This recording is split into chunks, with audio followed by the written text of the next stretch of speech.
Good morning, everyone. And on behalf of Father Tolentino and Father Miller and Deacon Hassler and Deacon James and the whole staff, I really want to wish all of you a very blessed and happy Easter, everyone. Happy Easter. Thank you. You know, this past week I went looking for Easter cards. And it was a bit difficult to find the one that I wanted. I figured I'd go into Hallmark, and they should have the card that I wanted. So I walked in, and there was a long aisle filled with Easter cards. An Easter card extravaganza, right? And as I looked, I saw some wonderful cards with bunnies on them, and flowers, and spring scenes, and candy, and balloons, and more bunnies. But I couldn't find the card that I wanted. I had to go up to the cashier and say, is there maybe a religious section for Easter cards? And she pointed it out to me, and it was a rather reduced section of this long aisle that was religious Easter cards.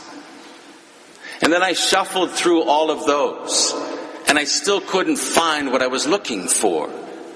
There was some nice prayers on these cards and blessings, but I couldn't find the true meaning of Easter in any of them. Until finally, I stumbled across a card that on the inside had these words: He is risen. Finally, I found the card I was looking for, because I had finally found what Easter is all about. He is risen. This is the radical message of today. Mary Magdalene, in our gospel, finds an empty tomb, and she becomes the first witness of this fact. The Lord is risen. He's risen indeed. And I have nothing against chocolate bunnies and eggs and the wonderful colors. Those are all great things. But it's not what Easter is about. You and I are here because we know the true meaning of Easter. It's from here that we then can go out and, yes, celebrate in so many different ways today. And maybe even find a few of those eggs and chocolate bunnies. But it is about the fact that Mary Magdalene finds the tomb empty. He is no longer there. And when Peter and John arrive at the tomb, they also find it empty. The shroud laying in the place of where once was the dead body of our Savior. They, Mary Magdalene, Peter, John, become witnesses of this fact, witnesses of the true meaning of Easter. The Lord is risen. As a matter of fact, in our first reading from the Acts of the Apostles, when Peter comes out on Pentecost Sunday and makes the first proclamation of the risen Lord, he uses the word witness 3 times.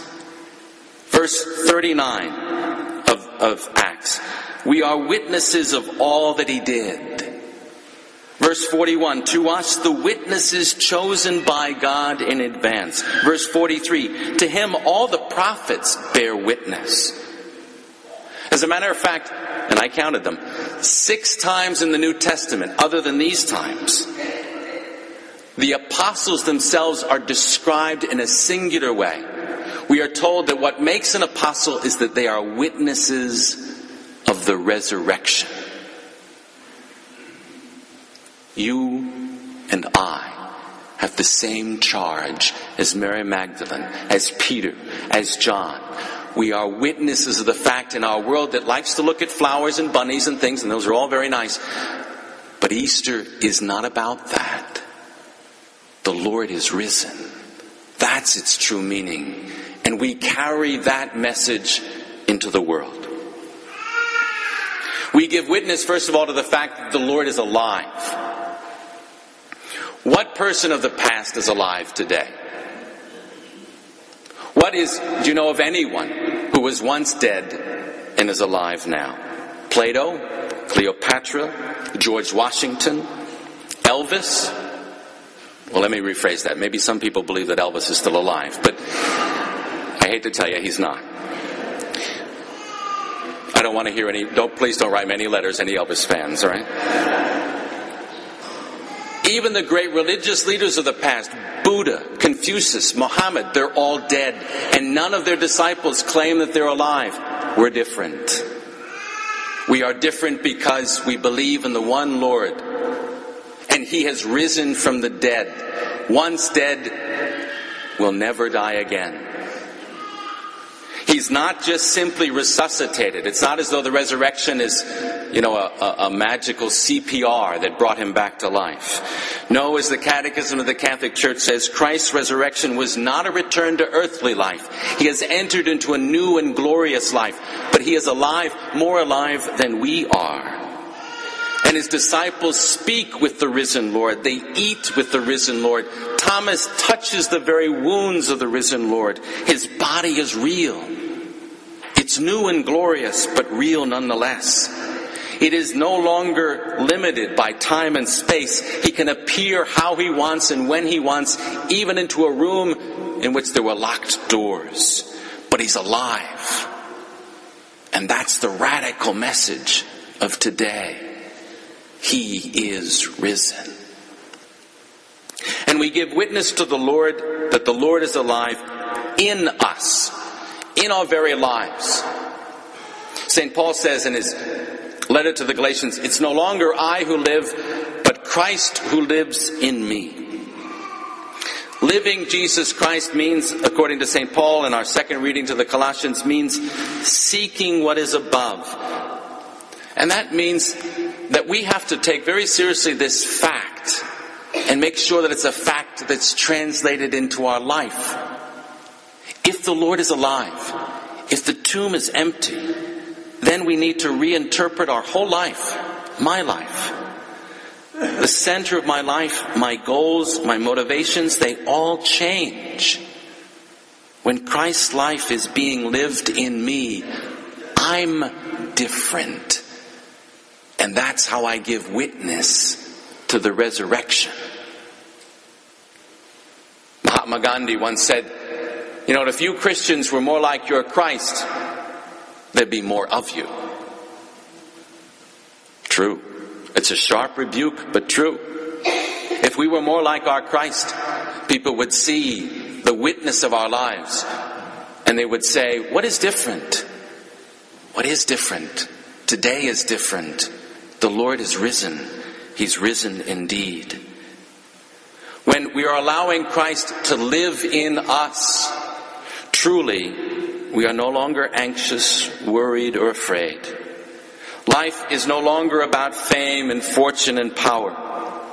As Christ's life is not bound by this earth, neither is ours, because we are united with the one who is risen, the heavenly man, as St. Paul says, and that changes our entire behavior. We make decisions based on faith. We make decisions based on our relationship with Jesus Christ and His living body here on earth, the church. We are known by our Christ-like qualities. For others will see that the Lord is alive in the way that we live compassion, patience, understanding, purity, honesty, integrity. It's our lives that become the very witness of the true meaning of what we celebrate.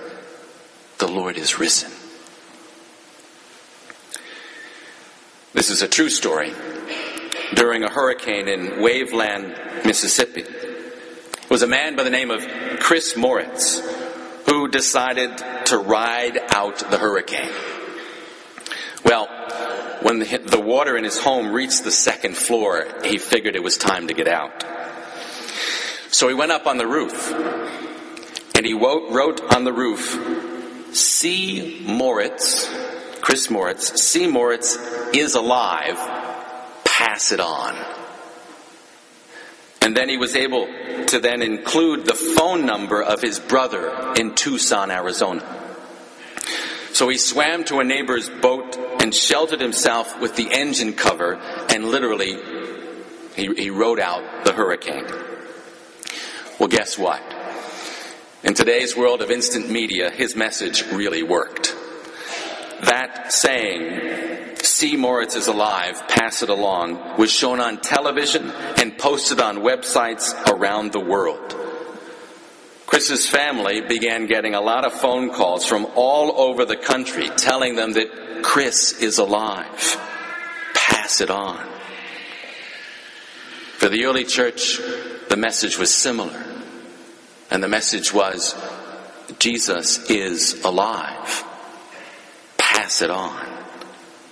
For us, this Easter day, a day, yes, filled with bunnies and flowers and all sorts of things. The message that is fundamental, the witness of our lives, needs to say, Jesus is alive. Pass it on.